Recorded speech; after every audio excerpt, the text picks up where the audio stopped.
Vou ministrar a palavra de Deus nesse momento. Abra, por favor, a sua Bíblia no livro de Juízes, no capítulo de número 6. E irei ler a partir do versículo de número 3.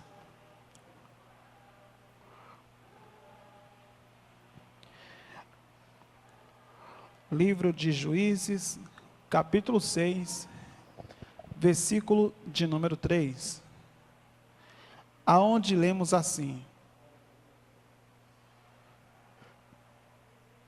porque cada vez que Israel semeava, os midianitas e os amalequitas, como também os povos do Oriente, subiam contra ele. E contra ele se acampavam, destruindo os produtos da terra, até a vizinhança de Gaza, e não deixava em Israel sustento algum, nem ovelhas, nem bois, e nem jumentos. Quando Israel semeava, aqui está falando o país, a nação, vinham os inimigos, midianitas, ismaelitas, alguns do Oriente que acompanhavam aquele povo e destruíam aquilo que o povo produzia. Destruíam o fruto do trabalho daquelas pessoas.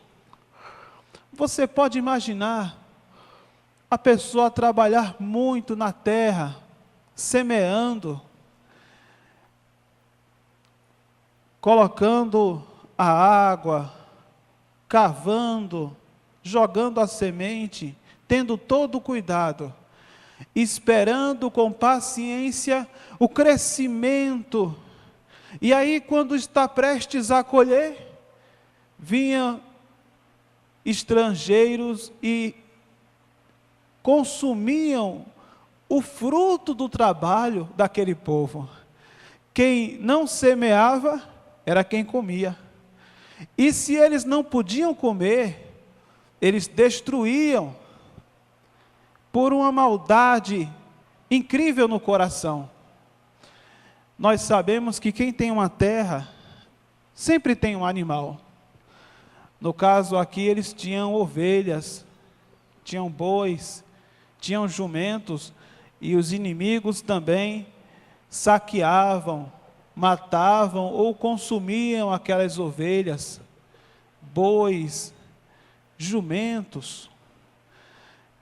E isso fazia com que o povo não tivesse o que vestir, pois nós sabemos que a lã retirada da ovelha era usada para a veste. O boi fornecia a carne para o alimento, a vaca, o leite. O povo nem ia poder comer queijo, nem ia poder fazer manteiga. E o couro do boi não ia ser usado para produzir sandálias. O povo ia ficar descalço. E quando eles vinham também, levavam as jumentas, os jumentos. Quando eles vinham e levavam os jumentos, eles eram os caminhões da época. Eu estou lendo aqui o versículo de número 4, Juízes capítulo 6, versículo 4. Então, não tinha condição nem mesmo de trazer de fora os produtos que eles precisavam. Iam buscar como? Se não tinha o caminhão da época, os jumentos eram os caminhões da época. A gente vê que até alguns poucos anos atrás, a pessoa ia para a feira e levava o jumento. Era muito comum, o jumento já ia sozinho pelo caminho até chegar na propriedade do seu dono. Isso há pouco tempo atrás. Naquela época, o jumento era o caminhão da época, e os midianitas vinham e levavam tudo. Lemos no versículo 6. Assim, Israel ficou muito debilitado muito empobrecido. Em outras traduções, o povo foi empobrecendo com a presença dos midianitas. Então os filhos de Israel clamavam ao Senhor. Aqui nós vemos uma situação de crise, uma situação de grande dificuldade. E vamos aprender nessa noite como enfrentar a crise. A grande realidade é que a humanidade está em crise desde a queda do homem no jardim do Éden. Então a crise entrou no mundo de uma maneira, às vezes, maior, outra maneira mais fraca, mas de fato estamos sempre lutando contra a crise. Põe a mão sobre o seu coração, feche seus olhos.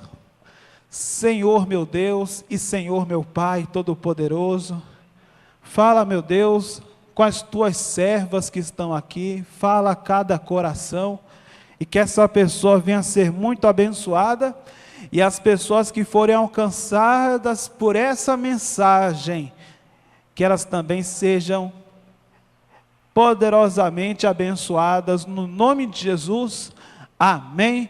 E graças a Deus, diga graças a Deus, e pode aplaudir bem forte ao Senhor.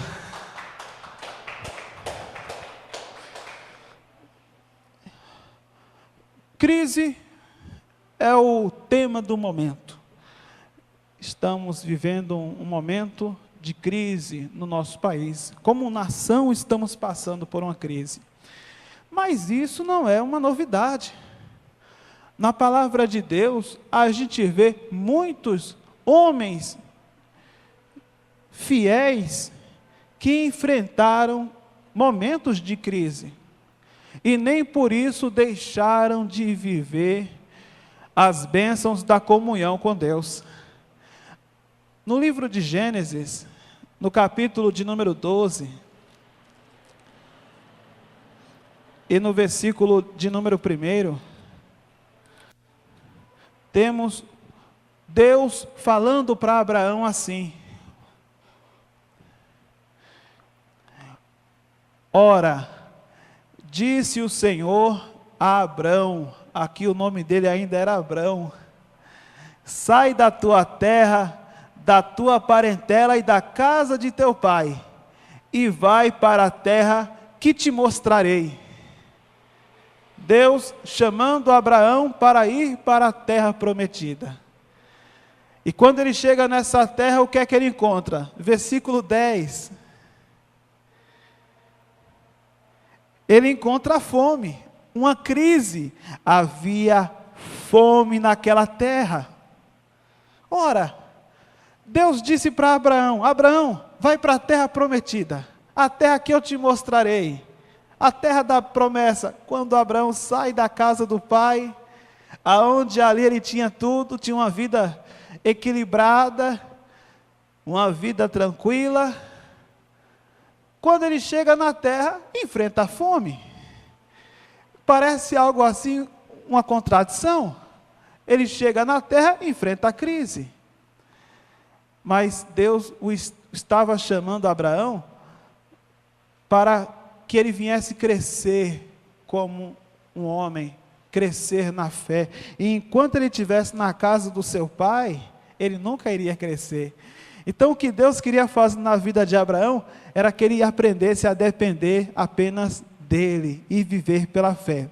Então Abraão chega na terra, o que é que ele encontra? Crise, havia fome naquela terra. Deus chamou Abraão para uma terra de dificuldade, e desceu, pois, Abraão ao Egito, para aí ficar, porquanto era grande a fome na terra. A crise era grande. Mesmo assim, Abraão foi um homem derrotado. Abraão entra para a história como um dos homens mais abençoados de todos. Ele era um homem que foi chamado amigo de Deus, e em uma terra em crise. Veio depois de Abraão o seu filho Isaque, Gênesis capítulo de número 26. Vamos dar uma passada nesses textos rapidamente para ter uma visão geral das situações de crise que estes homens de Deus enfrentaram. Versículo de número 1. Aqui é na época de Isaac, nos dias de Isaac. E sobrevindo fome à terra, Abraão enfrentou crise, o seu filho também. Além da primeira a vida nos dias de Abraão, e foi Isaac a gerar. E no versículo de número 2, lemos: E apareceu-lhe o Senhor e disse: Não desças ao Egito, fica na terra que eu te disser. Habita nela, serei contigo, te abençoarei, porque a ti e à tua descendência darei todas essas terras, e confirmarei o juramento que fiz a Abraão teu pai. Multiplicarei a tua descendência como as estrelas dos céus, e lhe darei todas estas terras. Na tua descendência serão abençoadas todas as nações da terra, porque Abraão obedeceu a minha palavra, e guardou os meus mandamentos e os meus preceitos, e os meus estatutos e as minhas leis. Mas a terra em crise. Deus está dizendo: vou abençoar, mas vou abençoar no meio dessa crise. Depois de Isaac, veio Jacó. Jacó é o neto. Será que Jacó teve uma vida mais fácil? De maneira nenhuma. Capítulo 28, versículo de número 18. Jacó, filho de Isaac, neto de Abraão, e ele agora está fazendo uma viagem, uma jornada. E quais são as circunstâncias dessa viagem que ele está fazendo? É uma viagem que vai de Berseba a Padã Arã. Ele vai cruzar toda a nação de Israel, toda a terra prometida. É como se ele saísse do Egito e fosse em direção à Síria. Ele vai cruzar todo o país de Israel, o país que conhecemos hoje, de uma ponta a outra a pé. E quais eram as circunstâncias dessa viagem? Será que ele ia em uma comitiva, com vários empregados, em um camelo suntuoso? Será que ele tinha uma tenda confortável? Qual eram as circunstâncias da viagem de Jacó? Versículo 18. Tendo-se levantado Jacó, cedo de madrugada, tomou a pedra que havia posto por travesseiro. Olha a circunstância da vida de Jacó. Você hoje dormiu em uma cama? Você tem um travesseiro? Parabéns! Você é mais rico do que Jacó era quando começou a sua caminhada à terra de Harã.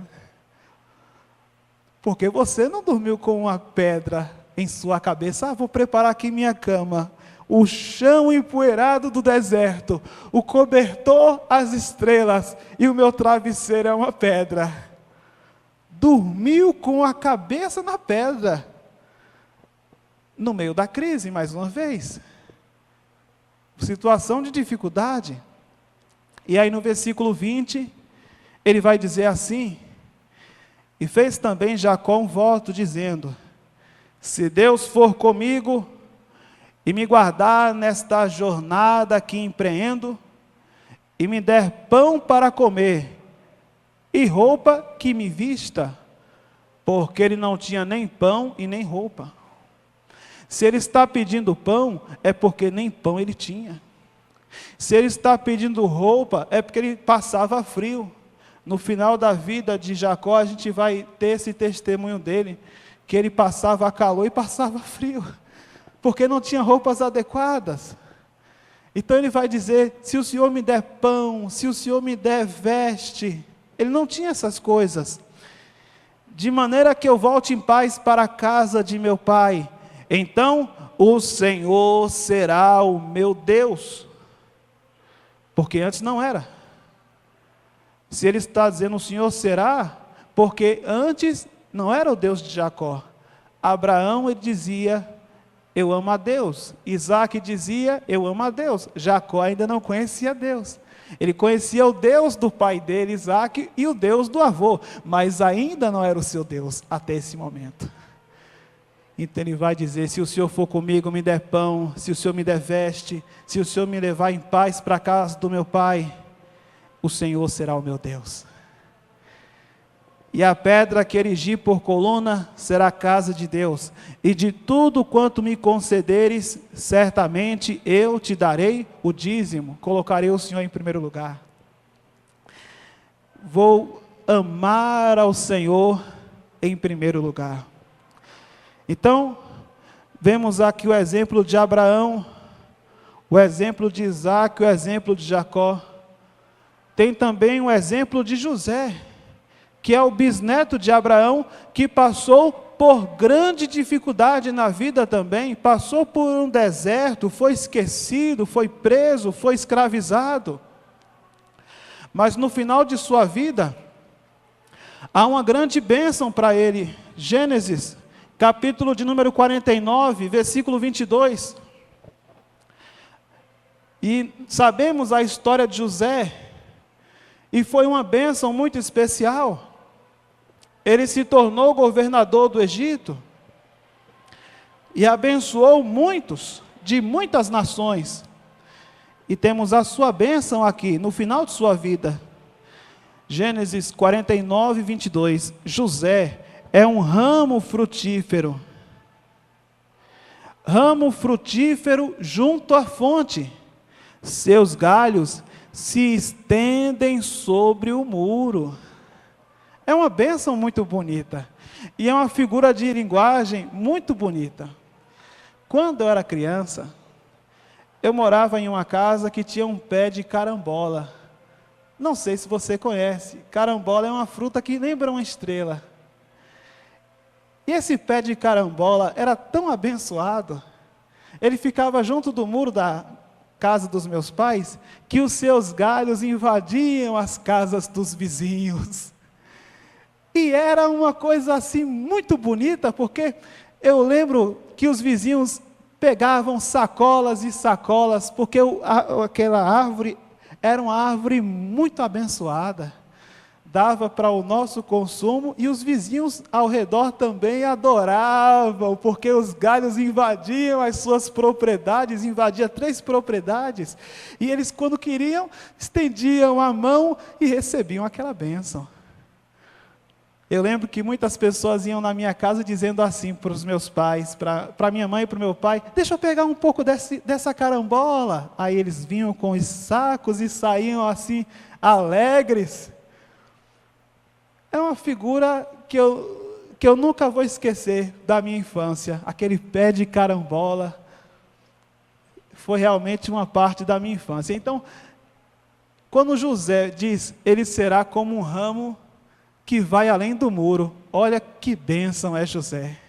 Realmente ele foi uma bênção além do muro, além da família dele, além do país, foi tão abençoado que muitos foram abençoados através de José.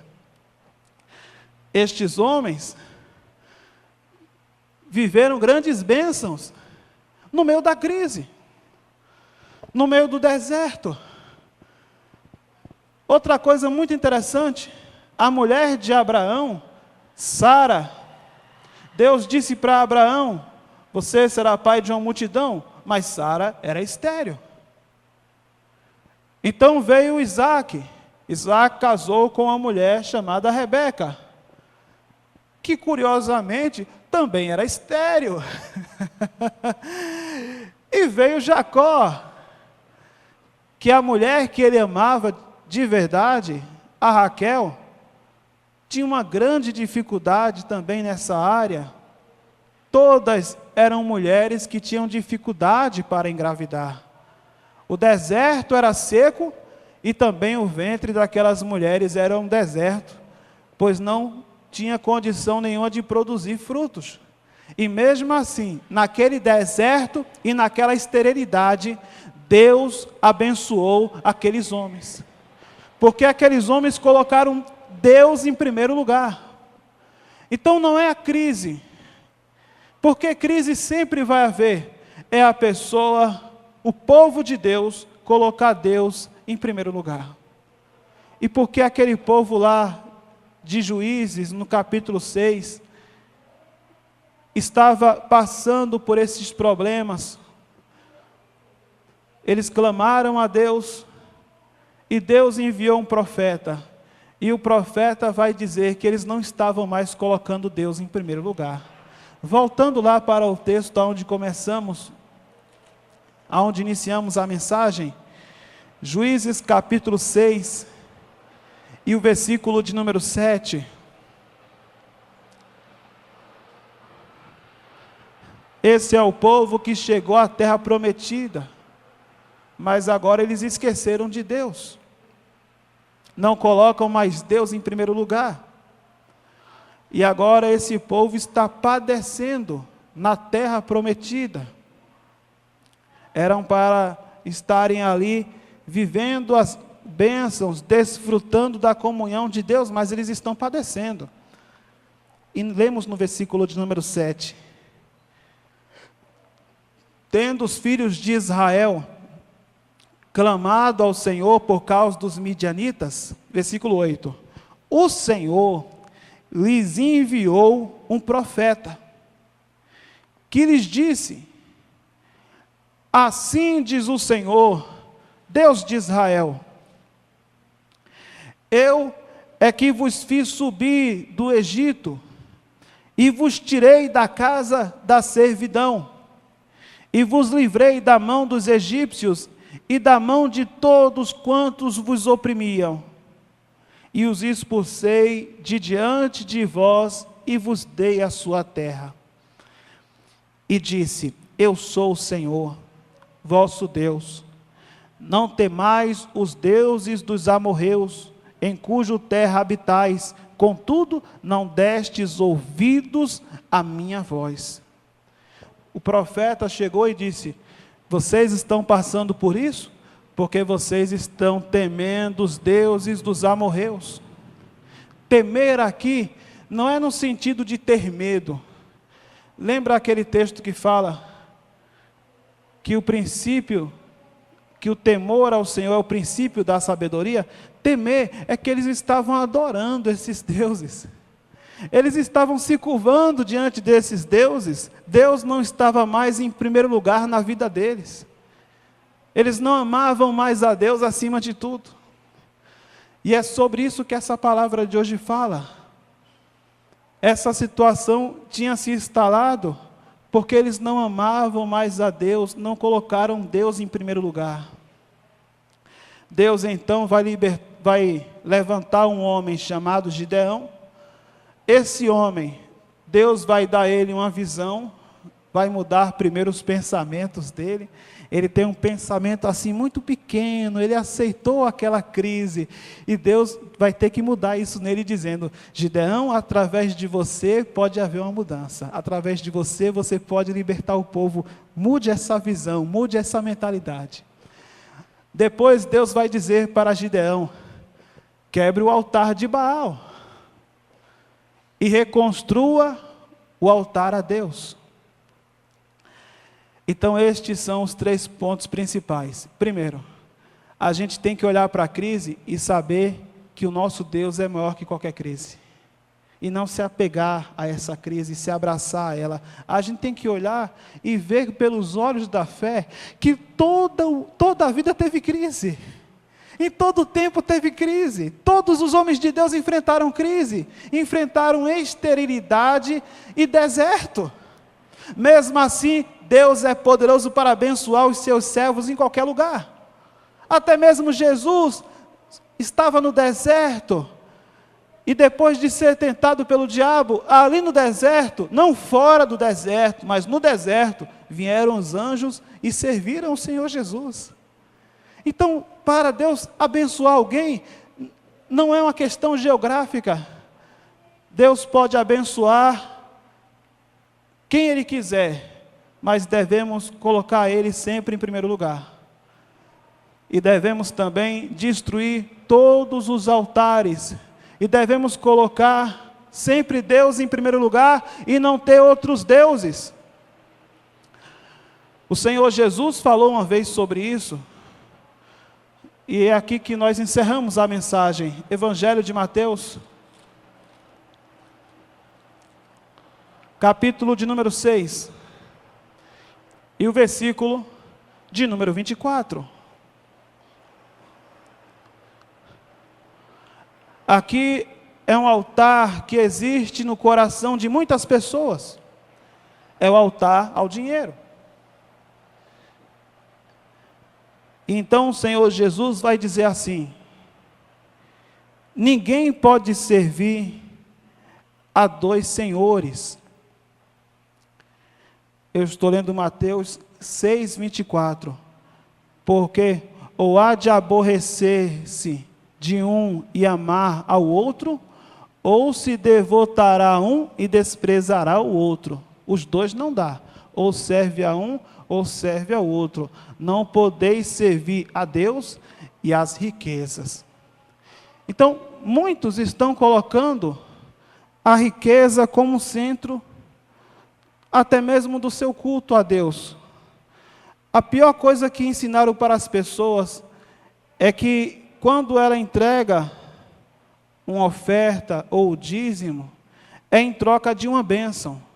Essa é a pior coisa que alguém pode intentar fazer. Mesmo sabendo que Deus é poderoso para abençoar, ser fiel a Deus é um princípio que a gente tem que seguir, porque é através dessa fidelidade que o Evangelho avança, que a gente pode chegar aos confins da terra, que a obra pode caminhar. Então, como muitas coisas estão sendo atacadas em relação à nossa fé, essa é uma das coisas que está sendo atacada, é a fidelidade a Deus. Porque a pessoa tem que ser dizimista, porque tem que ser ofertante, e isso é atacado. E faz parte da nossa fé, mas está sendo atacado. E aí a pessoa já é meio apegada a dinheiro, pronto. Acontece também um caso muito curioso. Algumas pessoas não são fiéis e são apegadas, e outras pedem uma bênção, e quando recebem a bênção também se afastam de Deus. É aquela história daquela pessoa que vem à igreja e diz assim: pastor, ora por mim para poder Deus abrir uma porta de emprego. Aí a pessoa chega e diz: eu quero me casar, eu quero fazer a minha casa, eu quero ter as minhas coisas. E pede, e Deus abençoa. E depois que Deus abençoa aquela pessoa, o que é que acontece logo após? Ela desaparece. Ela simplesmente não vem mais. Porque o que movia essa pessoa não era Deus e amar a Deus, mas era simplesmente a bênção. A pessoa vinha apenas pela bênção. Abraão recebeu uma bênção, foi Isaque. Então Deus disse: leve Isaque ao Moriá, sacrifique-o, faça um altar, entregue ele para mim. E Abraão foi, porque Abraão amava Isaque, mas amava muito mais a Deus. Então esse é o segredo. Devemos amar a Deus acima de qualquer coisa, acima de qualquer bênção, acima de qualquer riqueza. Deus abençoa, Deus prospera, é tudo maravilhoso, mas o segredo é amar a Ele acima de tudo. Nem mesmo aquilo que Ele pode dar é tão importante quanto aquilo que Ele é em nossas vidas. Então, se aprendermos essa lição, teremos a chave dos grandes homens de Deus para vencer em qualquer crise, porque Deus estará sempre do nosso lado. Fique de pé, por favor. Crise, então, não é nenhuma novidade. Sempre teve, sempre houve, sempre haverá. depois que essa passar, virão outras, e sempre haverá. E desde Abraão. Então Deus disse para Abraão: Abraão, tem algo bom para ti. Na casa de teu pai não falta comida, você nunca foi desafiado, você nunca enfrentou um problema, você nunca foi confrontado, você não sabe a sua força. Vou te levar para uma terra prometida. Aí Abraão vai, pensando, é melhor do que onde eu estava, só que é pior. Às vezes parece até que Deus tem um senso de humor, porque a gente está na vontade de Deus e parece que ao invés das coisas melhorarem, parece que as coisas ficam mais apertadas. E foi o que aconteceu com Abraão. Mas foi ali naquele ambiente de dificuldade que ele aprendeu a confiar em Deus ainda mais. Então Deus tem sua forma de trabalhar. Fato é que nenhum desses homens pereceram. Todos eles entraram para a história como homens, pais da fé, abençoados. A gente sempre fala Deus de Abraão, Deus de Isaac, Deus de Israel, que é Jacó. Porque Deus esteve ao lado deles e eles aprenderam a confiar no Senhor. E colocaram Deus em primeiro lugar. Devemos colocar Deus em primeiro lugar na nossa vida financeira, na nossa vida espiritual, vir à casa do Senhor, procurar amar a palavra de Deus, ler a Bíblia, conhecer as coisas de Deus, amar a Deus de verdade. Devemos pedir a Deus para amá-lo, amar a Deus acima de tudo, não a bênção, mas a Deus. A bênção virá, é certo que virá, mas o mais importante é andar com Deus, ainda que seja no deserto. Estou no deserto, pastor, estou numa crise, uma dificuldade, a terra é uma terra de fome. Essa é o grau mais terrível da crise, é quando falta o alimento, a terra tinha fome.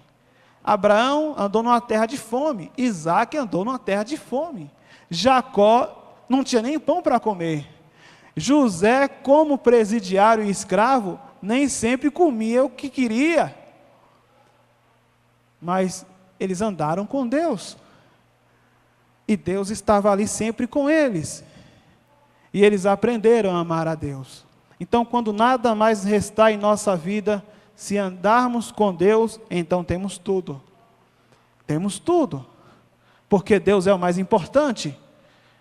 É melhor andar com Deus no deserto do que andar nos castelos sem Deus. Andar nos palácios e nos banquetes da vida sem Deus. Nos lugares de grande quantidade de variedade de bebidas e de prazeres carnais, mas não tem Deus, então não adianta de nada. É melhor andar no deserto. Andar com Jesus no deserto. Com João Batista no deserto, onde João Batista pregou, no deserto. A comida era tão escassa que nós sabemos a dieta do João Batista. Gafanhoto e mel silvestre. Só tinha essas duas coisas. Para beber água, tinha o Rio Jordão. Era só abrir a boca, já tinha bastante água ali. Nem sei a qualidade daquela água. Água tinha, mas carne de gafanhoto. Eu não sei até onde isso é fato. Eu não entendo o que é comer gafanhoto. Nos países orientais se comem essas coisas, mas eu não sei nem para onde vai. Eu não posso nem dizer para você que gosto tem, mas a gente sabe a alimentação dele, gafanhoto e mel silvestre. Então, pela manhã, café da manhã, o que é que nós temos para o café da manhã, João Batista? Gafanhoto e mel silvestre. Meio-dia, hora do almoço. O que temos no cardápio? Gafanhoto e adivinha? Molhadinho no mel silvestre. E à noite, para jantar, o que é que nós temos? Adivinha? Tem a especialidade da casa. O que é? Gafanhoto e mel silvestre. E assim 7 dias, 30 dias, 1 ano, enfim. E ele estava ali feliz, servindo a Deus. E a roupa dele era uma roupa de pele de camelo, a moda da época. Aquele couro bem grosso, bem assim, bem rústico, e um cinto pelo meio. E era o homem mais abençoado. Jesus falou: esse aí é o mais abençoado dos nascidos de mulher, é esse aí. Esse é o mais abençoado, esse que tinha a palavra de Deus em sua boca, esse batizou Jesus. E onde foi o seu ministério? No deserto. Então são princípios de Deus que a gente não entende muito bem.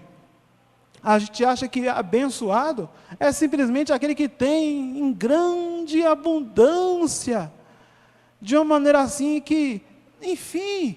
Mas estes homens já eram abençoados no momento em que eles começaram a confiar em Deus. E a bênção material veio apenas como uma consequência disso, mas quando eles começaram a confiar em Deus, a bênção já estava ali. Então é isso que devemos guardar, devemos amar a Deus. E nunca reclamar, nunca murmurar. Porque quem sabe pelo caminho que estamos passando é para o nosso crescimento com Deus. Enquanto Abraão vivesse com os seus pais, ele nunca iria conhecer a Deus. Ele teve que sair dali para crescer como homem de Deus. Põe a mão sobre o seu coração. Que em nossa vida não venha haver nenhum altar, a não ser o altar da adoração a Deus. Não o altar do dinheiro. Muitos estão servindo a Deus apenas pelo dinheiro. É muito triste. Apenas no desejo de se tornarem ricos. E até doam, pensando que assim se tornarão ricos. Quando deveríamos doar, e é assim, devemos doar, pela alegria de ver alguém salvo. Porque é através do dízimo e da oferta que a gente mantém a obra com dignidade, e a obra vai avançando e alcançando pessoas. Faz parte de um plano maior. As coisas de Deus são maravilhosas. Servir a Deus é a maior riqueza que alguém pode ter nessa vida. É um privilégio. Eu sou o homem mais rico dessa cidade, porque eu tenho a certeza que eu ando com Deus. Eu tenho a certeza que eu estou trabalhando e levando o evangelho dele. Essa deve ser a certeza em nosso coração. Somos o povo mais rico dessa terra, porque a gente anda com Deus. Temos essa comunhão com Ele. Não precisamos de tantas coisas materiais assim, mas precisamos andar com Deus. Que maravilha, quando João Batista olhou e viu Jesus. Ele olhou e viu Jesus. Quem olhava para aquela figura pitoresca no meio do deserto, João Batista era uma figura muito estranha, mas ele era o homem mais importante do reino de Deus. O povo de Deus é assim. Abraão tinha tudo para voltar atrás e dizer: Deus me enganou. Saí da casa dos meus pais para ver essa fome. Isaac ouviu de Deus: não desce ao Egito, fica aí. A terra tem fome, mas é aí que eu vou te abençoar. Não nascemos no país errado, nem na região errada. Nascemos no lugar certo, no momento certo. É aqui que Deus vai nos abençoar. É aqui. Porque não precisa ir para outro lugar. É aqui, é onde Deus nos colocou. Senhor meu Deus, e Senhor meu Pai Todo-Poderoso, estudando, meu Deus, essas palavras, essa linda história do povo de Deus, hoje descobrimos que Israel, nos dias atuais, é a terra mais desejada do mundo, que todas as nações desejam possuir Israel. Países do Ocidente e do Oriente, todos desejam aquele pequeno pedaço de terra. Religiosos do mundo inteiro desejam adorar ali naquele lugar. É o pedaço de chão, Jerusalém, mais caro do mundo inteiro. Porque ali está a tua bênção. Ali está o início de tudo. E o nosso Salvador morreu ali naquela terra, em Jerusalém. Meu Deus, que o Senhor venha abençoar as nossas vidas, que tudo que foi falado venha a ser guardado em nosso coração, que venhamos ficar firmes e venhamos desfrutar das bênçãos do Senhor. Mas o mais importante, que venhamos aprender esse segredo de amar em primeiro lugar e desfazer do nosso coração todo altar que não for para te adorar, no nome de Jesus. Amém e graças a Deus. Pode aplaudir bem forte ao Senhor Jesus. Deus abençoe o seu povo, no nome de Jesus. Amém?